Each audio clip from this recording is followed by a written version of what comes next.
¿Dónde más iré, Dios? ¿Dónde más iré?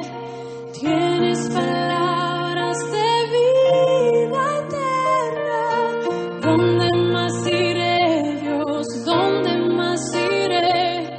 Tienes palabras de vida eterna. ¿Dónde más iré, Dios? ¿Dónde más iré? Tienes palabras de vida eterna. ¿Dónde más iré, Dios? ¿Dónde más iré? Tienes palabras de vida eterna. Sermón especial. El título del sermón de hoy se llama Termina un año, comienza otro, pero el amor nunca deja de ser. Primera de Corintios capítulo 13, versículo 8 al 13. Leemos y luego oramos nuevamente. Dice así la palabra del Señor. El amor nunca deja de ser, pero las profecías se acabarán y cesarán las lenguas y la ciencia acabará. Porque en parte conocemos y en parte profetizamos. Mas cuando venga lo perfecto, entonces lo que es en parte se acabará. Cuando yo era niño, hablaba como niño, pensaba como niño, juzgaba como niño, mas cuando ya fui hombre, dejé lo que era de niño. Ahora vemos por espejo, oscuramente, mas entonces veremos cara a cara. Ahora conozco en parte, pero entonces conoceré como fui conocido. Y ahora permanecen la fe, la esperanza y el amor. Estos tres, pero el mayor de ellos es el amor. Oramos nuevamente. Padre, te damos gracias por esta reunión preciosa, la última del año que estamos teniendo junto con nuestros hermanos, en el cual hemos podido alabar tu nombre, hemos escuchado preciosos textos bíblicos, hemos podido compartir comunión con cada uno. Te damos gracias por todo este 2019 hermoso, que hemos podido crecer, que hemos podido avanzar como iglesia. Y te ruego ahora en este último sermón del año que nos ayudes, que nos des entendimiento, que abras, Señor, nuestros ojos y nos ayudes a entender lo que tu palabra tiene para hablarnos hoy y que me des a mí la capacidad para exponer con fidelidad tu palabra, que pueda hablar con claridad, que hable como debo hablar y que nos muestres a Cristo por medio de esta escritura. Pido todo esto en el nombre de Cristo Jesús. Amén. Como te decía, este es el último sermón del año, hemos llegado ya a diciembre y es una bendición estar aquí a fin de año. Una de las cosas muy comunes en este último tiempo, cuando se llega a fin de año, es el tema de cenas de fin de año. En esta época los restaurantes están más que contentos porque se les junta un montón de gente, ¿no? Mucha gente hace esto de la cena de fin de año, en los trabajos, en las familias también a veces se juntan, diferentes ámbitos la gente decide juntarse y en ocasiones, en cena de fin de año, no siempre, pero a veces se hace un brindis y a mí me ha pasado cuando trabajaba que en medio del brindis, a veces los jefes o quienes estaban a cargo, ¿no? Como que se paraban, ¿no? y daban unas palabras de ánimo para todo el equipo de trabajo o para las personas, daban buenos deseos, metas para el grupo, para el año que seguía. Y bueno, siempre alguien tomaba la palabra y hablaba y animaba al resto. Y bueno, es una costumbre común en este tiempo. En nuestra iglesia local en particular, hace algunos años atrás tuvimos una cena de fin de año. Si mal no me acuerdo, estábamos todavía en el primer local cuando hicimos una cena de fin de año y luego de comer, todavía éramos un grupo pequeño, ahora estaría un poco más difícil hacerlo, pero en ese momento, siendo un grupito pequeño, dimos después el micrófono para que cada uno pueda dar buenos deseos para el resto, animar a las otras personas y creo yo, un momento muy, muy lindo, muy especial, ¿no? Estuvo lindo ese momento, los que estaban en ese momento se acuerdan, estuvo bastante bueno. Por un momento gracioso también, había alguien que estaba hace poco con nosotros, que hoy ya es miembro, no voy a decir quién, pero ese momento nos mira y dice, ustedes son raros, dice, ¿no? Y bueno, y no sabíamos qué decir, bueno, amén, sí, nos sentíamos raros, pero para ella éramos raros por cómo nos tratábamos. Porque le resultaba extraño cómo la iglesia se comportaba, cómo la habían recibido. Y bueno, parece que ella también ella, ya medio que dije quién era, no importa, también fue conmovida por ese amor y hoy ella es miembro de la iglesia, pero fue un momento lindo. Y este año, como dije, no, tuvimos una cena de fin de año, no hemos expresado deseos ni palabras de ánimo, pero aún así me puse a pensar un poco, ¿no? En esto. Me puse a pensar en cuál, si hubiera tenido ese tiempo para hablar y expresar mis deseos, ¿cuáles hubieran sido mis deseos para la iglesia? ¿Qué desearía para nuestra iglesia local en el 2020? ¿Cuál es la meta que quisiera que todos mis hermanos alcancen el año que viene? Y cuando me puse a pensar en eso, se me ocurrieron varias cosas. Por un lado, deseo que todos se esfuercen por conocer más a Dios, por conocer más a su Hijo Jesucristo. Por otro lado, deseo que cada uno de ustedes se comprometa más con la predicación del Evangelio y con poder cumplir con la gran comisión. Cada uno sirva de acuerdo al don que Dios le dio. Y pasaron muchas cosas más, pero hay una que la puse entre la más destacada y que terminó siendo el pie para decir, bueno, voy a volver a tratar y a exponer este pasaje. Y es una cosa que más anhelo. Uno de mis mayores anhelos para el año que viene es justamente que la iglesia pueda andar en amor. Que podamos seguir creciendo en amor. Ese es mi deseo cuando me puse a pensar y me llevó a definir, predicar esto. ¿Y por qué le doy tanta importancia al amor? O porque creo que es tal vez mi mayor deseo para el año que viene, para toda la iglesia. Y bueno, creo que por lo que dice aquí el pasaje y por lo que nos remarca, porque justamente el amor verdadero, es la virtud más esencial en la vida cristiana, la más importante. Tan fundamental es el amor verdadero, de acuerdo a lo que este pasaje marca, que hasta es eterno. Justamente una de las cualidades del amor verdadero es que es eterno. Que debe, obviamente, siendo tan relevante, ser anhelado por todos los creyentes, andar en amor. Como hemos visto en su momento cuando tratamos todo, 1 Corintios 13, no es que tenemos que buscar tener más amor, porque el amor de Dios ya está en nuestras vidas, es una virtud que ya Dios nos ha dado a cada uno de nosotros, sino que más bien el amor se trata de andar en una senda, una forma de vida que muestre, que ande en el amor de Dios, que en este pasaje obviamente que se explica con claridad. Que en un sentido el amor es un camino que no debería desviarse el creyente, y justamente ese es mi deseo, que todos los que están aquí en este lugar puedan seguir andando en amor y crecer en ese amor justamente. Los Corintios aquí en el pasaje nos muestra, y en toda la carta, se nos muestra que se habían alejado del amor verdadero.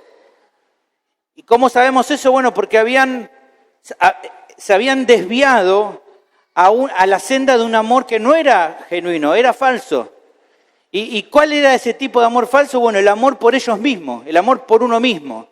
Eso no es una característica del amor verdadero. El amor verdadero no se caracteriza por pensar primeramente en uno, sino primero en los demás. Está más pensado en dar que en recibir. Pero esta gente se había desviado de ese amor. Y fruto de que se habían desviado del amor, entre varias cosas malas que estaban haciendo, es que se habían enfocado en buscar los dones espirituales que hicieran que tuvieran mayor reconocimiento de las demás personas. Querían algunos dones no porque querían con eso buscar ayudar a los demás, sino que la gente les reconozca, como que los admiren, los alaben por esos dones que tenían. Eso era resultado justamente de que se habían desviado del amor verdadero. Este sermón entonces final presenta la porción final de 1 Corintios 13, que es un llamado a meditar en cuál tendrían que ser nuestras prioridades. Y justamente creo que una de las prioridades en la vida de todos los creyentes tiene que ser el amor. El amor tiene que ser una prioridad. Ese es el tema de hoy. Como el amor genuino es tan importante, debe ser prioritario entre los creyentes. Más que cualquier otra virtud, más que cualquier don espiritual que podamos tener, por sobre todas las cosas tenemos que buscar andar en amor.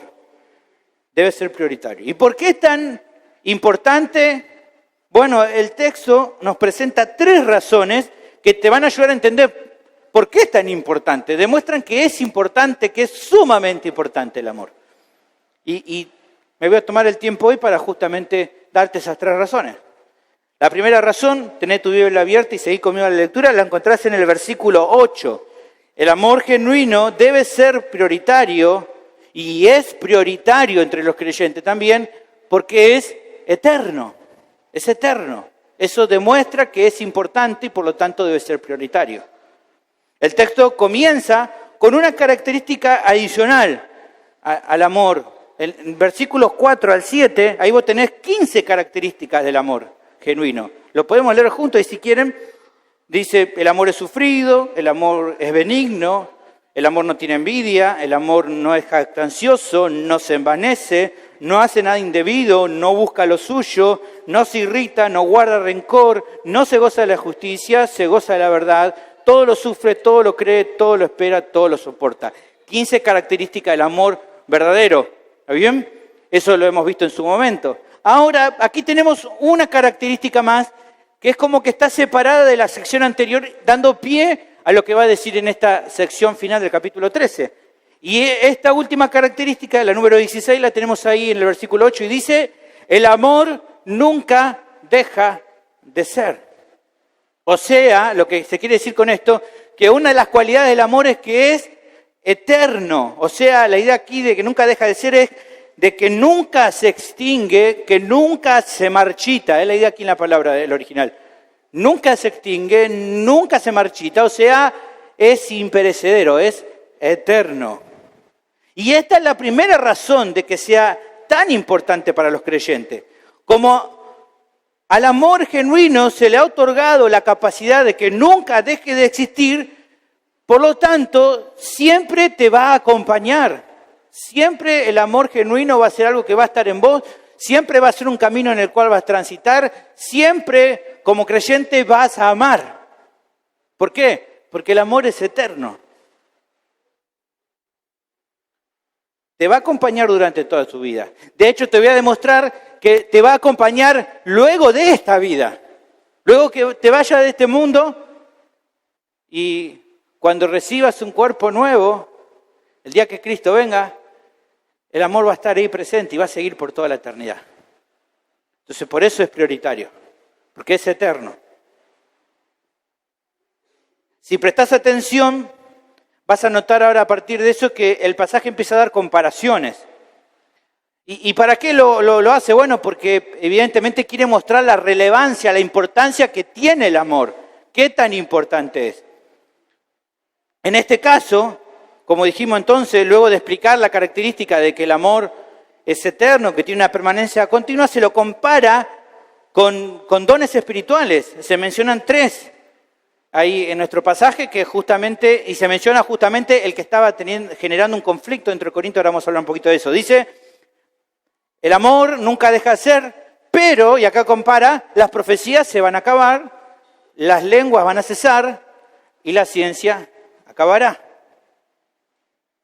Recordemos que el propósito del capítulo 13 de Corintios, y está bueno que nunca perdamos noción de cuál es el propósito de este pasaje en el original, el capítulo 13, como el capítulo 12 y el capítulo 14, toda una sección completa, se está tratando un problema en la iglesia. ¿Cuál es el problema? El problema de los dones. Los hermanos estaban dando relevancia en el error, estaban utilizando sus dones espirituales, especialmente el don de lengua, para hacer un desastre dentro de las reuniones, una cosa mal hecha, un desorden total, un caos dentro de las reuniones, buscando justamente imponerse o querer como ser relevante y que los demás lo reconocieran. Entonces, estos pasajes, capítulo 12, capítulo 13 y capítulo 14, busca solucionar este asunto y la solución que Pablo presenta, la solución esencial para corregir. En el capítulo 14 él va a corregir, va a ir a lo práctico, pero antes de ir a lo práctico él aclara con este capítulo 13 que la solución se trata primeramente de que tiene que andar en amor. Si no corregían eso, si no corregían el problema del corazón, que era que se habían alejado del amor verdadero para pensar más en ellos mismos, en cada uno de ellos mismos, los que estaban en este pecado, cualquier solución práctica que él podría darle iba a ser desobedecida o ignorada. Si el problema no era atacado de raíz, era imposible que se corrigiera. El capítulo 12 busca mostrarle la teología de la iglesia respecto a la importancia de la necesidad de unos a otros, Y luego en el capítulo 13 él explica la importancia del amor para que eso funcione. Es el motor que hace funcionar la unidad de la iglesia. Para entonces luego, sin capítulo 14, dar una explicación y aconsejarle cómo tenían que proceder a partir de ese momento, habiendo sabido lo que estaba pasando en las reuniones. Entonces, habiendo aclarado eso, ¿qué significa lo que leemos aquí? El versículo 13. Bueno, lo que no quiere decir, aquí en este pasaje Pablo, y lo que no quiere decir es que los dones espirituales no sean importantes. No está diciendo eso. No está diciendo que los dones espirituales que Dios le ha dado a la iglesia no sean importantes. Tampoco aquí está enseñando, como algunos ven, tal vez, de que haya una fecha de vencimiento, por así decirlo, un tiempo especial o particular o específico donde algunos dones hayan cesado dentro del área de la iglesia. Si dijéramos y pensáramos que este pasaje sirve para eso, estaríamos diciendo que hay ciertas iglesias que necesitaban los dones espirituales y ciertas iglesias que no. Y no tenemos ninguna referencia de algo así. Eso iría en contra de lo que el apóstol dijo en el capítulo anterior, cuando él marcaba que el propósito de los dones espirituales era el provecho de los demás y el cuidado entre los miembros. El capítulo 12, versículo 7 dice, a cada uno les da la manifestación del Espíritu para provecho. Esto de provecho en Living Las Américas lo traduce mucho mejor, para el bien común, para el bien de los demás, para que toda la iglesia crezca. Luego habla en el versículo 25 de que el propósito termina siendo del uso de cada uno de los miembros de sus dones, es que para que no haya desavenencia en el cuerpo, sino que los miembros todos se preocupen los unos por los otros. Entonces no está queriendo apuntar Pablo a decir, bueno, hasta tal punto o hasta tal fecha va a ser importante todo lo espiritual y después no es a eso donde está apuntando en este pasaje el apóstol. Lo que creo yo que está diciendo en este pasaje, en realidad, es que los dones espirituales son muy importantes para la edificación de toda la iglesia, del cuerpo de Cristo que es la iglesia, pero que a diferencia del amor genuino que, como dijo más en el comienzo del versículo, es eterno, los dones espirituales son solamente temporales. Esto es lo que está queriendo explicar aquí. Él está queriendo marcar y decir, y para demostrar que el amor es más importante como virtud que los dones espirituales, él está diciendo, aunque los dones espirituales, el capítulo 12 lo ha aclarado, son importantes para la edificación de la iglesia, los dones espirituales tienen un momento que ya no van a hacer más falta y se van a acabar, pero el amor va a continuar. Esta es la primera de la verdad que el texto da. Dar otra explicación a este texto, querer como encontrar alguna otra cosa, sería forzar al texto a decir algo que el texto no está queriendo decir. Sería querer intentar utilizar el texto para querer fijar una posición respecto a los dones, cosa que el texto no está queriendo hablar. Sería desviar el propósito del texto para lo que el texto se escribió, ¿me entienden? Y eso creo que no estaría bien. En conclusión, entonces, el mayor valor del amor por sobre los dones espirituales tienen que ver con su continuidad. Y es por eso que los creyentes deberían valorar más el amor que cualquier don espiritual que hayan recibido de parte de Dios. O sea, la pregunta que tendríamos que hacernos, o las preguntas adecuadas que tendríamos que hacerlo de acuerdo a lo que el pasaje aquí te presenta es, ¿una iglesia puede sobrevivir si le faltara algún don espiritual? ¿Podría sobrevivir una iglesia? Bueno, podría. Evidentemente sí. Más atrás él le explica, ¿no? Que a veces con otro miembro cumpliendo la función que otro no quiere o no puede cumplir, evidentemente la iglesia no va a crecer bien como tendría que crecer, pero va a seguir creciendo, va a seguir funcionando. ¿Está bien? Cuando alguien tiene un don de servicio y tal vez no lo quiere usar o no puede usarlo en un momento porque, no sé, póngale, está enfermo, a otro hermano lo puede cubrir y va a seguir funcionando hasta que esa persona vuelva a retomar el servicio que Dios le dio. Lo mismo con la enseñanza o con cualquier otra área. Ahora, esa es una pregunta. Ahora la otra pregunta es, dijimos entonces que si una iglesia puede o no vivir si tiene un don, puede ser, probablemente, no va a crecer del todo como tiene que crecer, pero ahora la otra pregunta que creo más importante es, una iglesia local, un cuerpo de hermano, un cuerpo de creyente, una iglesia, o esta iglesia, ¿puede sostenerse sin amor?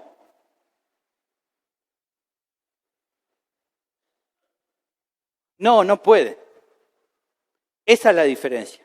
Una iglesia puede sostenerse aunque no crezca normalmente si no tiene un don, pero si una iglesia no tiene amor, en el tiempo no va a poder sostenerse. No va a poder. ¿Y cómo podemos asegurar eso? Bueno, por ejemplo, viendo el caso de los hermanos ahí en Corinto. Ellos, 1 Corintios capítulo 1, versículo 7, nos aseguró que tenían todos los dones espirituales. Todos los dones que necesitaba la iglesia, todos los tenían. Aún así, estaban muy mal espiritualmente. Muchos hermanos dentro de la iglesia no habían crecido, no estaban creciendo. Había divisiones, problemas de fornicación que no eran tratados, problemas disciplinarios, problemas de hermanos que se estaban denunciando delante de los jueces por problemas entre ellos adentro de la iglesia, problemas en la cena del Señor, problemas con los dones, y todo teniendo que ver con que, fíjense que tenían todos los dones, o sea que no era un problema que no tenían los dones como para poder crecer. El problema es que evidentemente no estaban andando en amor. Y si la situación no se corregía y no se volvían al amor verdadero, lo que le esperaba a esta iglesia era la ruina total, hermano. Y si salimos del ejemplo de Corintio, podemos ir a otro ejemplo. Años más adelante, el apóstol Juan le escribe a la iglesia de Éfeso, y fíjense lo que le dice en Apocalipsis capítulo 2, versículo 4. Le dice, pero tengo contra ti que has dejado tu primer amor. Otra versión dice, ya no me aman a mí y no se aman a ustedes como antes se amaban. Y entonces el Señor le dice, recuerda, por tanto, de dónde has caído y arrepiéntete y haz las primeras obras, porque si no lo haces, si no te volvés al amor genuino, si no se vuelven a amar como tienen que amarse, vendré pronto a ti, quitaré tu candelero de su lugar si no te hubieras arrepentido. Una iglesia local a la que le falten algunos dones espirituales va a crecer, pero con lentitud. Pero una iglesia que no tenga amor genuino está en terapia intensiva. Sin amor, una iglesia está destinada al fracaso aunque posean todos los dones espirituales. ¿Entendés ahora la importancia del amor? ¿Ves qué importante es?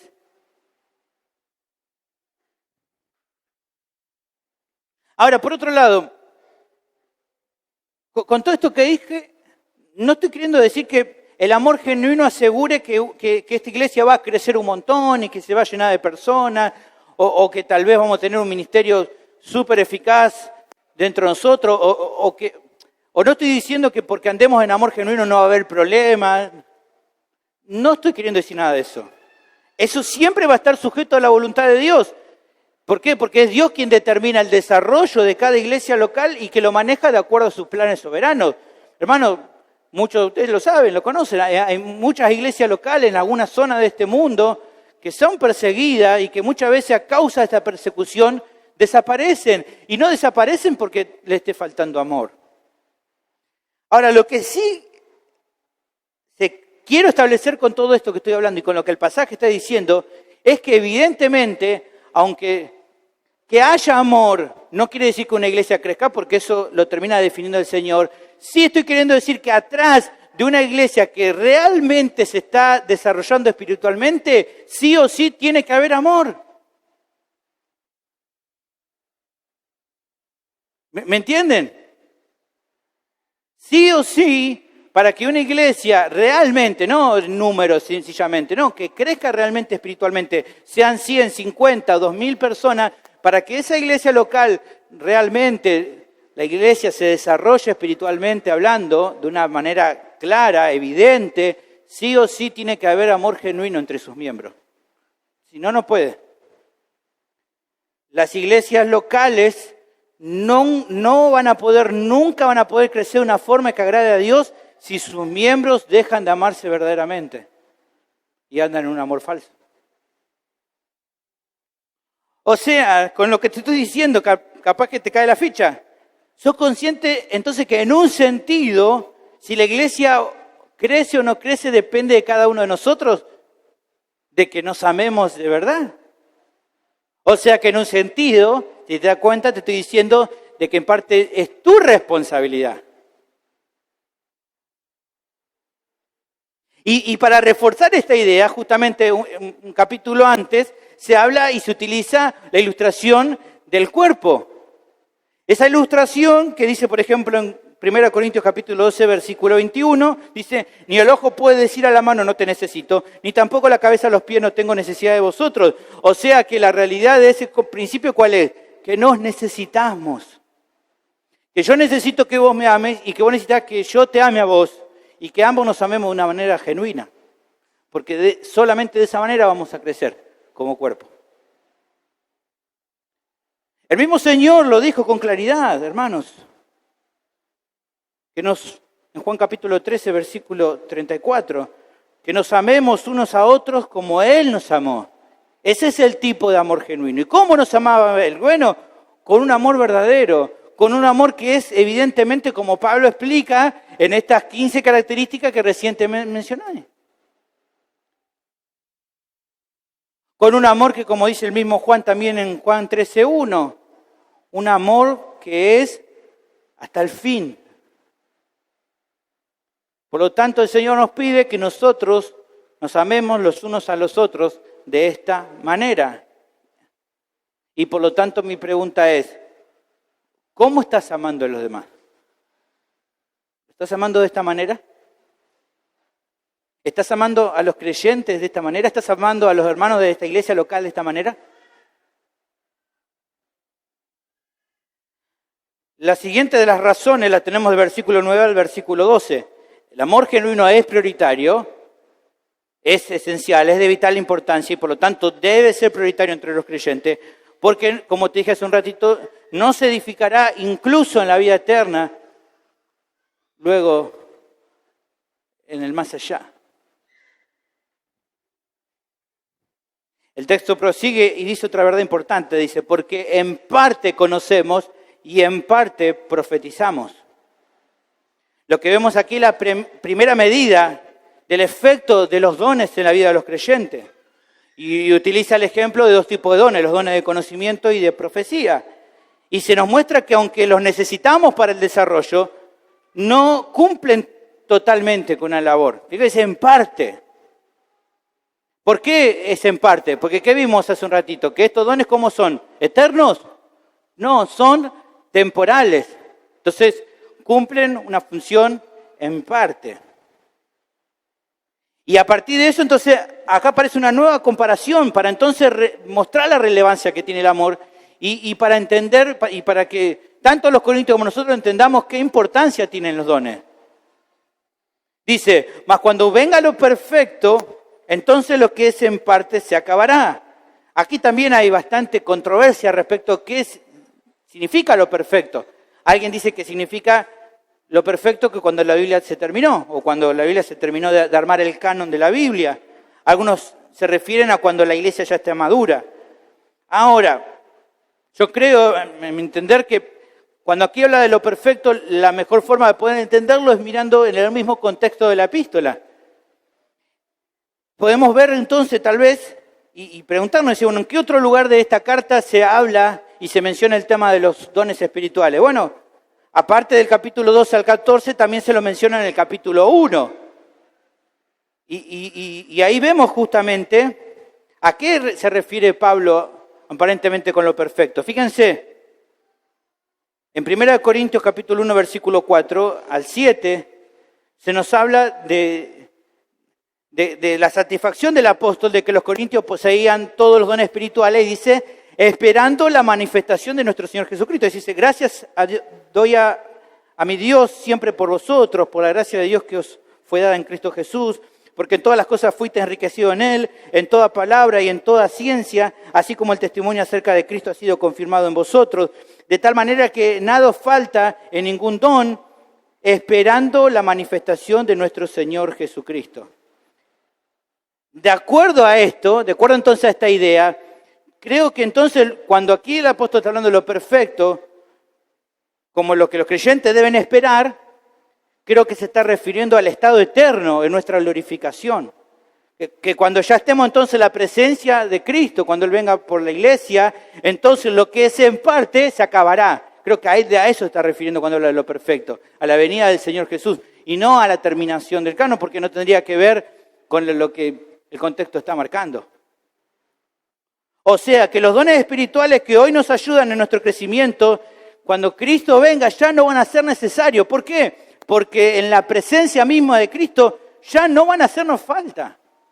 No necesitaremos de los dones del tipo profecía, o sea, enseñanza, predicación, consejería. No vamos a necesitar de dones discursivos. ¿Por qué? Porque el Señor mismo nos va a hablar.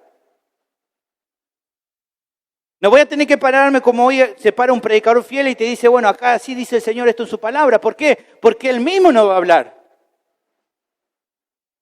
Ya no vamos a necesitar interpretar, hacer una exégesis de lo que Él habla. ¿Por qué? Porque Él nos va a hablar.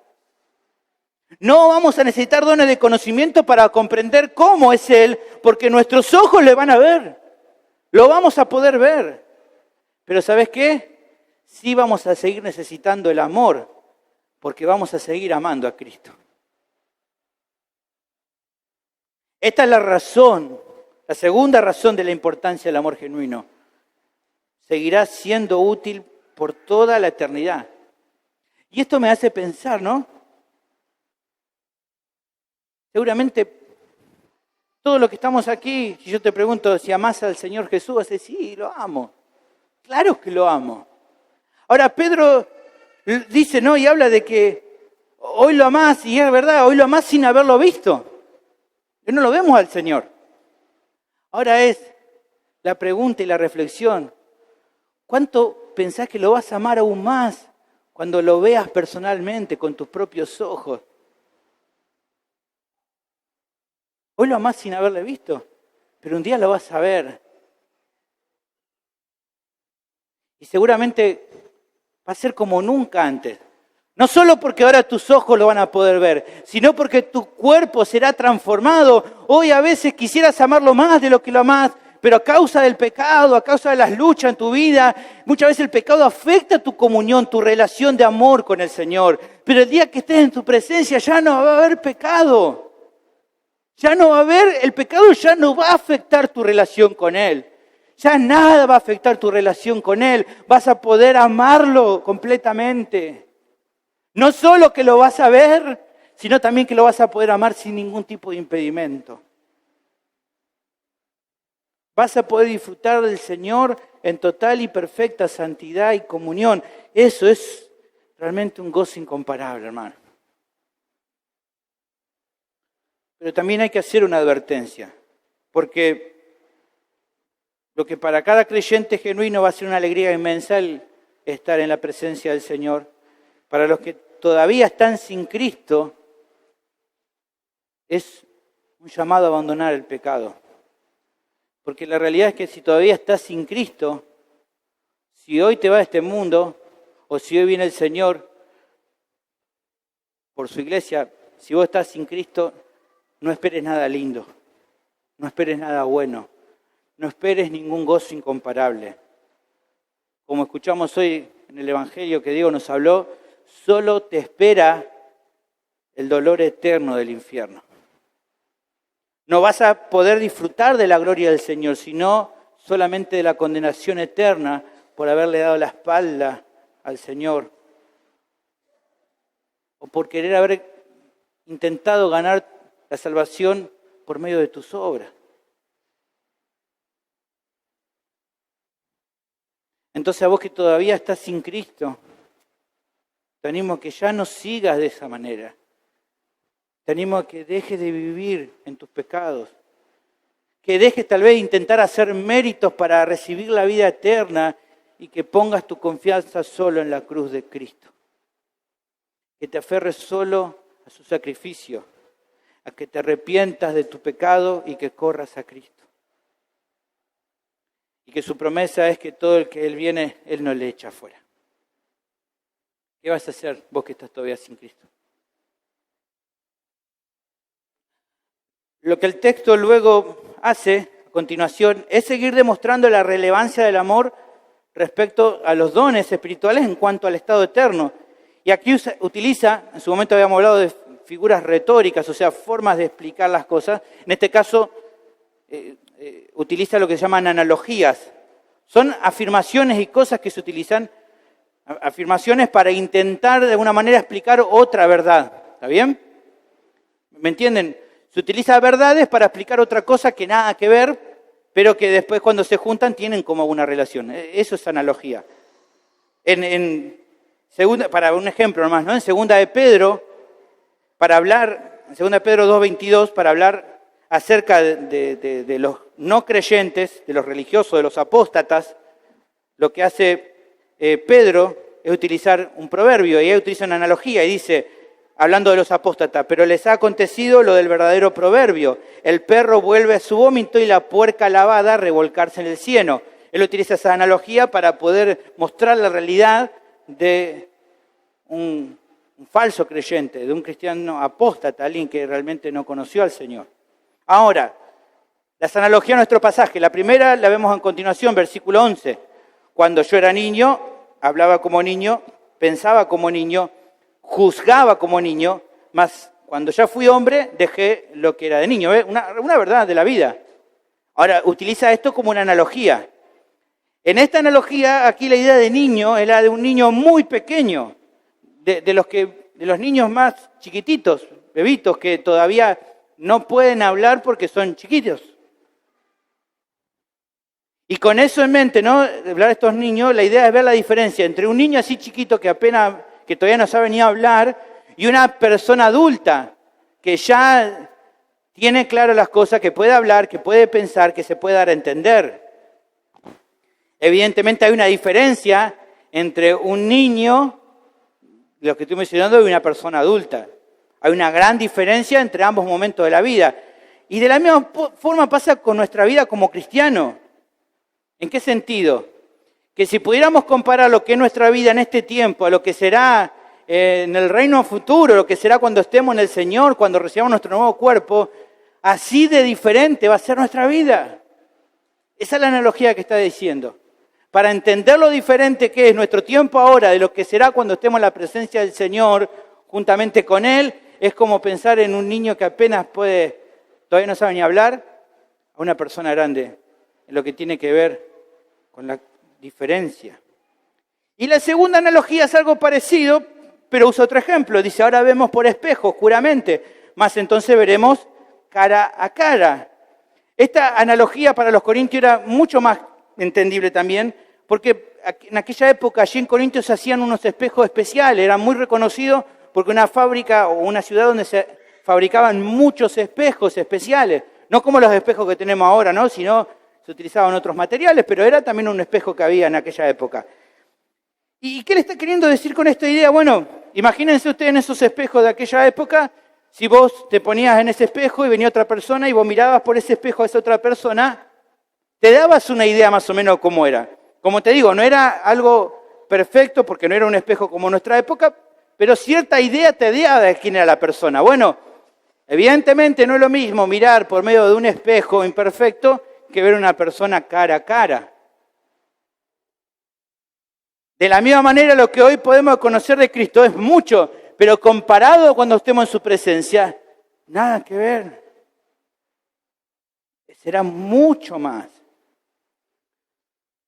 Esa experiencia de estar con Él cara a cara, como cantamos ese himno famoso, cara a cara espero verle, más allá del cielo azul, cara a cara en plena gloria he de ver a mi Jesús. Los dones espirituales son útiles, hoy nos ayudan a tener cierto conocimiento, hoy nos ayudan a ir conociendo al Señor, pero un día ya no van a hacer falta.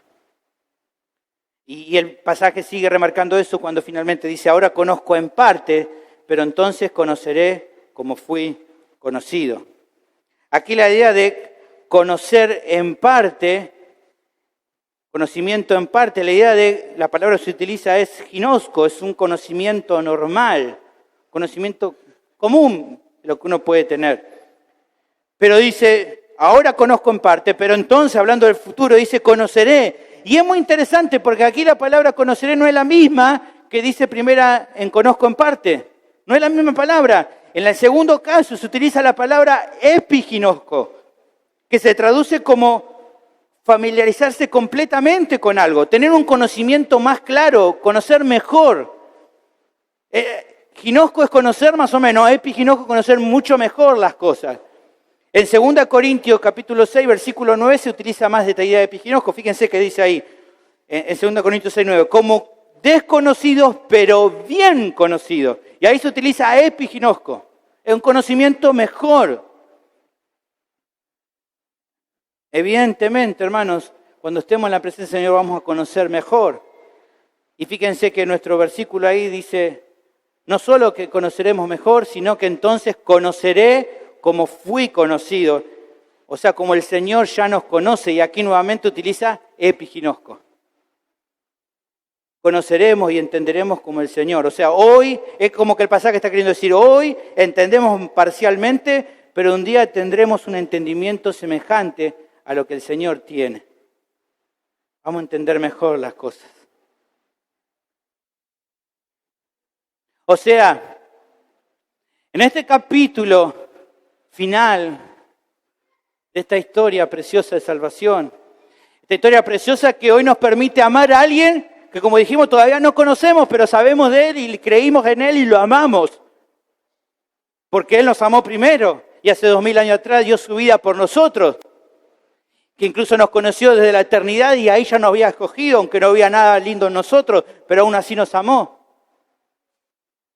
Lo que está queriendo decir acá es que en ese capítulo final, cuando estemos en la presencia del Señor como iglesia, será el punto máximo de esa relación de amor entre la novia que espera a su novio. Es como la novia que espera con un velo puesto y que en un momento el velo se va a abrir y va a ver a su novio, brillante, glorioso. La novia va a ver a ese que es llamado el deseado de las naciones y podrá decir como la Escritura, Él es el más hermoso de los hijos de los hombres.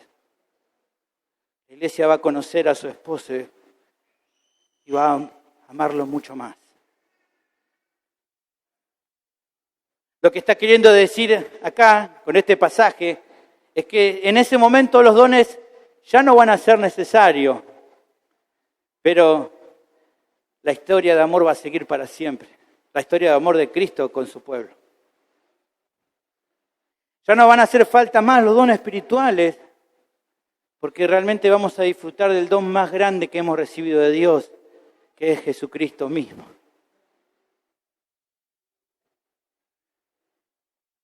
En conclusión, entonces, el amor genuino que hoy vivimos es un anticipo hermoso de lo que va a ser cuando venga lo perfecto. Hoy lo amamos, pero cuando lo veamos lo vamos a amar mucho más. El amor es más importante, entonces, porque edifica la comunión de la iglesia con el Señor más que con cualquier otra cosa, incluso en el mundo venidero. Debe ser prioritario. Y debe ser prioritario porque justamente el Señor en su momento dio su vida por vos y lo hizo por amor. Fíjense. En Gálatas capítulo 2, versículo 20, dice con claridad, con Cristo estoy juntamente crucificado, ya no vivo yo, mas vive Cristo en mí. Y lo que ahora vivo en la carne, lo vivo en la fe del Hijo de Dios, el cual me amó y se entregó a sí mismo por mí. Si se dio en la cruz fue porque te amó. Evidentemente el amor es una virtud esencial. Y como para Él es tan importante el amor, quiere que vos también andes en amor. Como Efesios capítulo 5, versículo 2 lo dice. Fíjense, Efesios 5, 2. Y andad en amor, ¿como quién? Como también Cristo nos amó y se entregó a sí mismo por nosotros.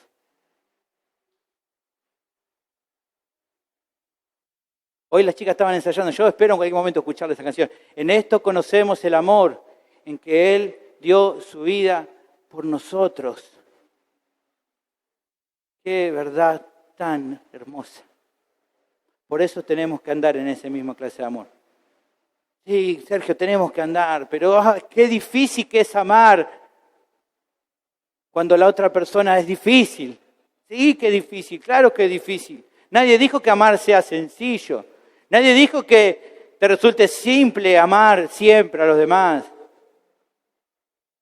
Evidentemente tampoco debe ser fácil que otros te amen a vos siempre. Pero cuando se te hace difícil amar, la única solución es mirar a Cristo, contemplar su obra, porque así vas a lograr amar de la manera que corresponde, que es no mirando por lo tuyo propio, sino procurando primero el bienestar de los demás, como habla en Filipenses capítulo 2, versículo 2 al 4, dice, completad mi gozo sintiendo lo mismo, teniendo el mismo amor. Ese amor te lleva a que nada hagan por contienda o por vanagloria, antes con humildad, estimando cada uno a los demás como superiores a ellos mismos. Y ese amor, fíjate que te da otra característica del versículo 4, no mirando cada uno por los suyos propios, sino cada cual también por los de los otros. Esta es la clase de amor de la que estamos hablando. Hermanos, quien ama a Cristo, ama a su cuerpo que es la iglesia. Ahora, mi pregunta es, ¿estás poniendo el amor como prioridad en la relación con tus hermanos? ¿Es prioritario? Finalmente, la última razón la tenemos en el versículo 13. El amor genuino debe ser prioritario, es prioritario para los creyentes. ¿Por qué? Porque, como te decía, es la mayor virtud que se nos ha dado. La mayor virtud que Dios nos dio. Versículo 13 da entonces esta razón. Ya estamos. Dice versículo 13, y ahora permanecen la fe, la esperanza y el amor. Estos tres, pero el mayor de ellos es el amor. El mayor de esos tres. Revisando la Biblia, es fácil observar que estas tres virtudes son muy importantes para la vida cristiana, tanto la fe como la esperanza como el amor. La palabra en varias ocasiones la muestran juntas e interactuando en el andar del creyente. Algunos casos se lo noté ahí, fíjense por ejemplo, 1 Tesalonicenses capítulo 1, versículo 3. Acordándoos sin cesar delante del Dios y Padre nuestro de la obra de vuestra fe, del trabajo de vuestro amor y de vuestra constancia en la esperanza de nuestro Señor Jesucristo. También Colosenses capítulo 1, versículo 4 y versículo 5 dice, habiendo oído de vuestra fe en Cristo Jesús y del amor que tenéis con todos los santos, a causa de la esperanza que os está guardada en los cielos, de la cual ya habéis oído por la palabra verdadera del Evangelio. ¿Ven? Fe, esperanza, amor, fe, esperanza, amor. El autor de Hebreos también van por el mismo lado y fíjense que versículo 22, 23 y 24 habla de lo mismo. Acerquémonos con corazón sincero, en plena certidumbre de fe, purificados los corazones de mala conciencia y lavados los cuerpos con agua pura. Mantengamos firmes sin fluctuar la profesión de nuestra esperanza, porque fiel es el que prometió. Y finalmente versículo 24, considerémonos unos a otros para estimularnos al amor y a las buenas obras. Evidentemente que las tres virtudes, fe, esperanza, amor, son esenciales y prioritarias para nuestra vida, hermanos. En Hebreos, por ejemplo, capítulo 11, versículo 6, nos dicen claramente, sin fe es imposible agradar a Dios. Entonces la fe es esencial. En Romanos capítulo 5, versículo 2, se nos habla de que sin esperanza en lo porvenir no hay gozo y no hay ánimo para enfrentar las situaciones que nos presentan. Necesitamos evidentemente esperanza. Pero de acuerdo a nuestro pasaje, aunque es tan importante la fe como la esperanza, como el amor, si tendríamos que, dice Pablo, ¿no? Le hace una encuesta, fe, esperanza, amor. ¿Cuál es más importante? Amor. Ni hablar. Los tres son importantes, pero el amor está por encima.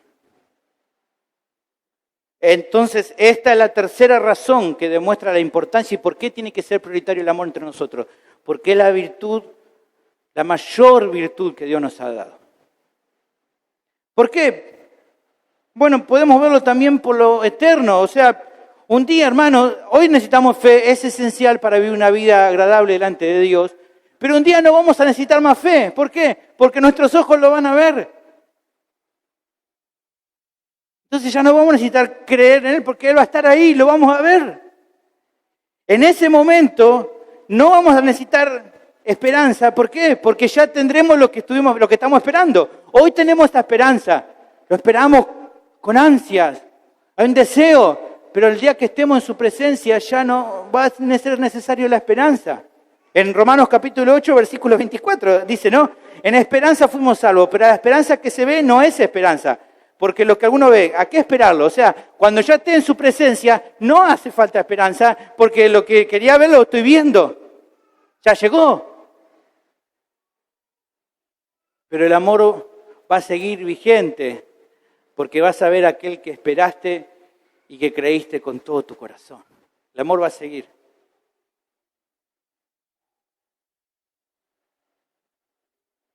Ahora, evidentemente, aunque es relevante e importante el amor, también podemos ver la relación entre estas tres virtudes. ¿Por qué? Porque el amor nos ayuda a que podamos creer sin verle. El amor nos impulsa a creer. Cuando nos fue mostrado al Cristo en la cruz, muriendo por tu pecado, tu corazón se llenó de amor por Él y creíste, ¿cómo no creer en ese hombre que murió por mí sin merecerlo? El amor es el que sostiene la esperanza para que se mantenga viva, incluso en los momentos más difíciles de nuestra vida. Cuando ya no hay esperanza, el amor sigue adelante. Evidentemente, si no andamos en amor, va a ser muy difícil que podamos tener confianza y nuestra esperanza se marchita, hermano. En resumen, para ir terminando, el amor debe ser prioritario para los creyentes porque eso es lo que Dios determinó. Él lo hizo eterno. Él lo planificó para que sea útil hoy y en la vida futura. Y Él lo dio como una virtud esencial, incluso por encima de otras virtudes como la fe y la esperanza. No hay otra opción, hermanos, para los creyentes que no sea la de esforzarse por andar en amor. Tiene que ser prioritario, hermano. Tiene que ser prioritario. Alguien le preguntó a Jesús en su momento, ¿cuál es el más grande de todos los mandamientos?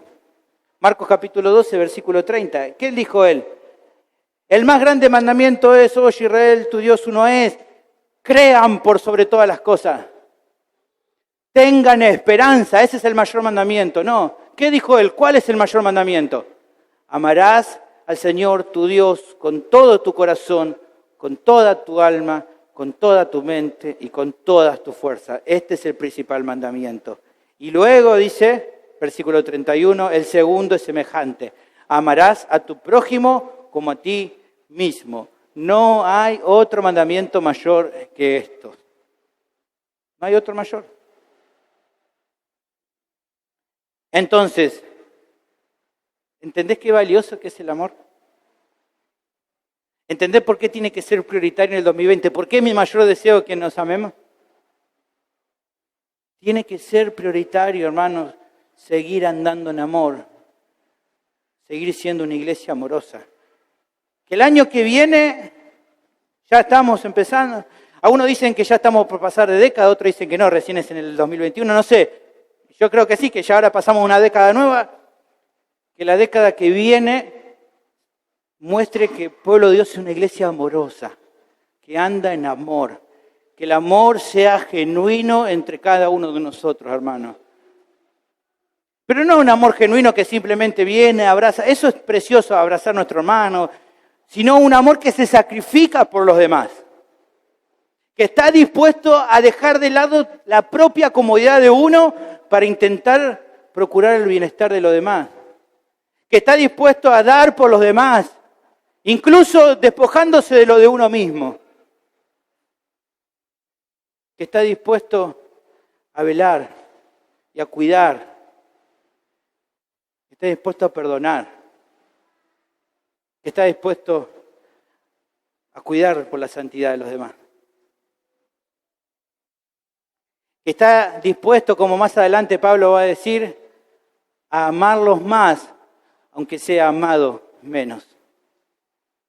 Ese es el amor que quiero para mis hermanos y que quiero para mi vida.